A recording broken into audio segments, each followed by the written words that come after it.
Você já ouviu falar na transformada de Radon? Curiosidade médica, parte 5. Essa também vai ter.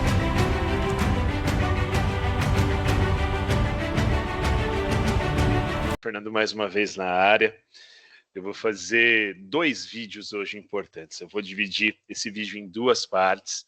O vídeo 1 é para falar sobre a sincronização cardíaca nos exames de tomografia de coronária, né, que pode ser no score de cálcio, coronária, ou também em outras sincronizações, sei lá, na angiotorácica e tudo mais. Esse é o vídeo número 1. E o número 2 é executando o exame de tomografia, de angiotomografia das artérias coronárias. Então, hoje, o nosso objetivo é falar um pouquinho sobre a relação da importância da sincronização cardíaca, para a gente entender um pouquinho do ciclo cardíaco, como acontece a eletrofisiologia cardíaca, antes mesmo da gente entender o exame.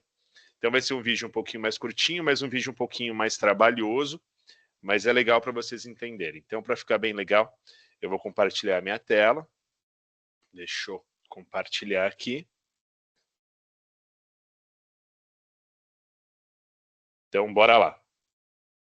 Primeira coisa que a gente tem que entender quando a gente fala de angiotomografia das artérias coronárias é entender um pouco sobre a sincronização cardíaca.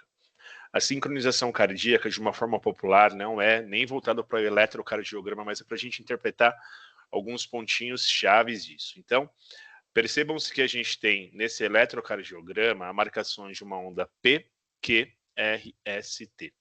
A gente está muito acostumado a falar de contração e relaxamento do músculo cardíaco. A gente está muito acostumado a falar em sístole e diástole. E eu também gosto de usar 2 terminologias importantes, que é a despolarização e a repolarização. Basicamente, o que acontece? A gente tem uma terminação nervosa que vai chegar lá no nó ou nó sinoatrial. Essa terminação nervosa vai levar os impulsos elétricos provenientes aos mediadores químicos ou os neurotransmissores que vão incentivar o coração a fazer sua contração de forma involuntária. Então, a contração e o relaxamento do músculo cardíaco se dá de uma forma voluntária, através de mediadores químicos ou neurotransmissores. Então, vai chegar uma terminação nervosa até o nó ou o nódo sinoatrial, que vai estimular os átrios a promover contração. Depois, consequentemente, os ventrículos estarão relaxados e assim vai seguir uma ordem. Então, o ponto-chave para a gente entender essa relação de contração e relaxamento. Então, a gente vai começar aqui pela onda P, tá vendo? A onda P, ela é o início do ciclo cardíaco. Então, é o momento exato onde a gente vai fazer a primeira etapa do ciclo fisiológico cardíaco, da eletrofisiologia cardíaca. Então, o disparo, né, do nó ou nó do sinoatrial, eu acho que até a forma mais viável, nó sinoatrial. Então, quando você dispara o potencial de ação de membrana, na onda P, a gente vai ter o primeiro evento, que é a contração dos átrios, que a gente chama de despolarização atrial. Então, quando a gente faz aqui exatamente no ponto da onda P, a gente tem uma despolarização atrial, onde a gente vai promover o processo de contração do músculo cardíaco. Então, a gente faz sístole. Então, a gente contrai os átrios diretamente voltada pela onda P. E aí, quando a gente vai partir pela QRS, exatamente nesse ponto, vai acontecer 2 eventos escondidos dentro desse propósito no complexo QRS. Então, para que a gente faça a despolarização, a gente tem que repolarizar. Então, a gente faz a contração dos átrios, consequentemente, os ventrículos deverão estar relaxados. Então, a gente começa pela onda P numa despolarização atrial e numa repolarização ventricular. E, consequentemente, então, essa repolarização está exatamente escondida no complexo QRS. E, consequentemente, também, nesse espaço QRS, essa terminação nervosa que já passou pelos átrios vai chegar exatamente na transição do nó átrio-ventricular, né, no feixe de His, dá aquela paradinha ali no feixe de His, para fazer o processo inverso. Então, a partir do momento que ele para no feixe de His, a gente tem uma despolarização dos ventrículos e uma repolarização atrial, ou seja, então os átrios que estavam em sístoles ficarão em diástoles e, consequentemente, os ventrículos que estavam diástoles estarão em sístole. Então, a gente vai promover o processo de contração dos ventrículos e relaxamento dos átrios. Então, todo esse processo de despolarização atrial começa na onda P. Repolarização ventricular, QRS. Despolarização ventricular, QRS. E na onda T, a gente vai ter uma repolarização atrial. Então, isso, num ciclo cardíaco, numa eletrofisiologia normal do coração, a gente vai ter exatamente essa associação entre a onda PQRST para iniciar um ciclo cardíaco. Então, quando a gente termina esse ciclo, que é o PQRST, ou seja, P, contração dos átrios, despolarização atrial. QRS, repolarização ventricular e despolarização atrial. E no T, a gente começa a iniciar um novo ciclo de novo. Então, esse ciclo cardíaco que inicia vai para um próximo ciclo cardíaco. Então, exatamente o time entre o T e a nova onda P é onde a gente vai ter o início de um novo ciclo cardíaco. Por que isso é tão importante para nós que trabalhamos com tomografia, principalmente com sincronização cardíaca? Deixa eu colocar aqui para vocês observarem. Então, a gente está aqui numa imagem onde a gente tem a sincronização cardíaca. Então, observem que a onda PQRST, ela faz seu primeiro ciclo, depois ela tem um time para fazer um novo ciclo, um time para fazer um novo ciclo. Quanto que é esse time? Exatamente, a gente está marcando aqui um time de 60 batimentos por minuto, ou seja, o intervalo deste para esse é de 60. Então, quanto menor a concentração do batimento cardíaco, melhor vai ser esse espaço para nós, esse gap entre o primeiro ciclo e o próximo ciclo que vem adiante. Então, quanto mais espaçado para nós tiver esse ciclo, maior é a resposta positiva para o exame. Lembrando, se eu tenho espaço maior, eu tenho um gap em porcentagem maior de um ciclo terminado para um próximo ciclo iniciando. Então, é muito importante, quando a gente volta para cá, usar essa relação. Então, a gente tem um complexo PQRS, um espaço entre os dois, para a nova onda PQRS. Então, esse espaço até esse espaço, a gente tem uma porcentagem de obsoleta para que a gente possa trabalhar de uma forma. A preocupação é quando o ciclo começa a ficar mais fechadinho.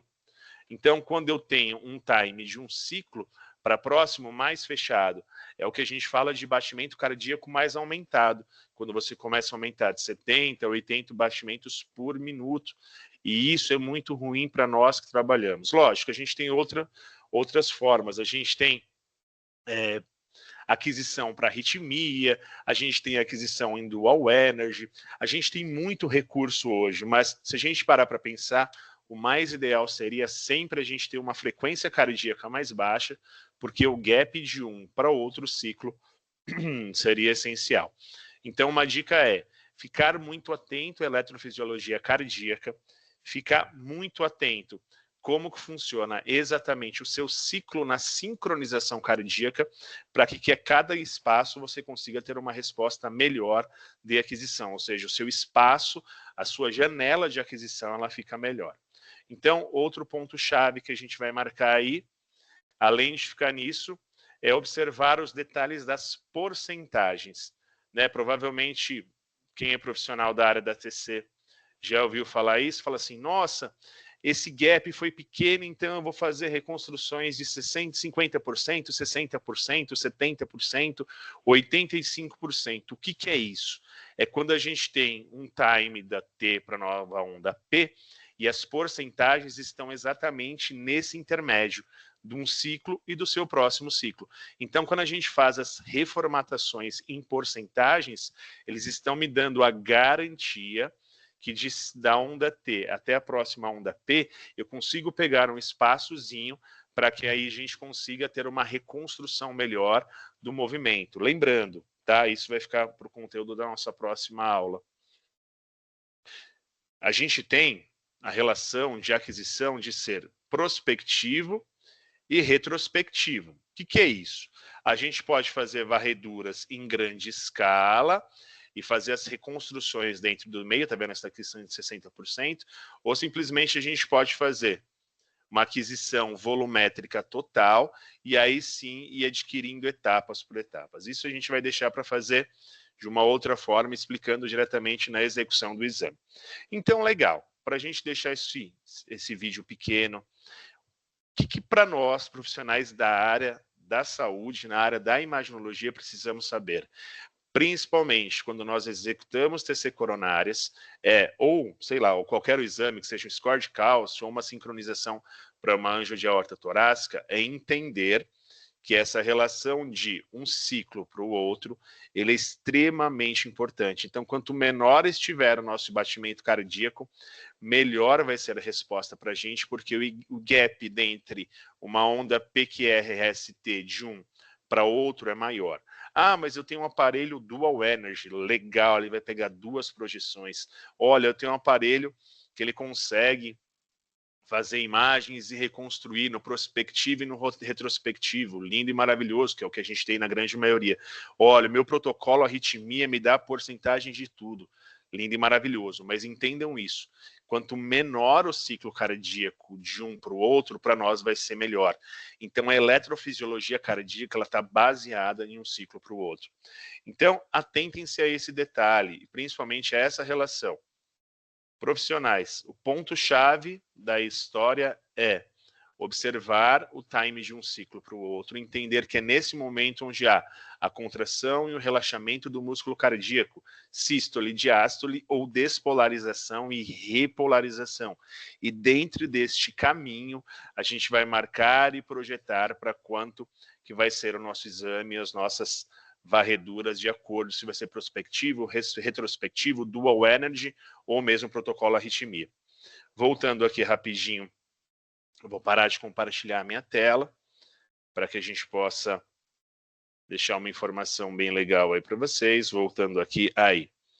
Então, algumas coisas são bem importantes quando a gente fala de TC coronárias. A gente só falou da relação da eletrofisiologia cardíaca, mas a gente tem muita mais coisa para a gente deixar organizado. Então, o exemplo, por que eu tenho que usar o Isordil, Celoquen, Breve Block, né? O Isordil, geralmente sublingual, para você ter uma melhor vascularização, ele é um vasodilatador. O Celoquen, ele serve para a gente ter uma redução da frequência cardíaca. Lembrando que o Celoquen tem mais ou menos um tempo de vida útil de 8 minutos, mas o pico do Celoquen é na metade. Então ele vai estar entre 4, 4,5, no máximo 5 minutos. Então se você quer ver uma redução da frequência cardíaca usando o Celoquen, que é, sei lá, às vezes é o medicamento de escolha do seu serviço, legal você aplicar o Celoquen e aguardar essa redução da frequência cardíaca nesse time, na metade. Em vez de ser 8 minutos, chegar mais ou menos aí 4, 4,5, 5. E o breve block, ou beta block, que é o beta bloqueador, ele é simplesmente um controle exclusivo de frequência cardíaca. Então, quando eu aplico o beta bloqueador ou breve bloqueador, ele vai fazer uma parada exatamente do ciclo temporariamente. Então, ele vai tentar manter uma estabilidade. Então, se está 60, ele vai manter 60. Se está 70, ele vai manter 70. Isso é muito bom para nós na eletrofisiologia, porque se eu consigo manter um ciclo contínuo, eu vou, consequentemente, ter uma boa resposta nas nossas reformatações, as porcentagens, de 50%, 60%, 70%, 85%, e para nós é bem legal. Então, professor, mas o paciente chegou com uma frequência estável, tá 80, eu tenho um dual energy. Se eu usar um breve block ou um beta block, vai ter uma ótima resposta? Sim, com certeza. A resposta vai ser muito positiva. Você vai ter um retorno muito bom. Isso vai gerar uma imagem bem mais positiva, vamos dizer assim. Ah, ele tem arritmia, e aí às vezes tem que fazer todo o procedimento, tranquilo. Ó, fica muito atento também. Muitas vezes você faz toda a programação, faz a respiração, faz os testes de respiração, tudo lindo e maravilhoso, e no meio da aquisição o paciente tem uma extra sístole. Putz, estragou tudo de novo. Bom, enfim.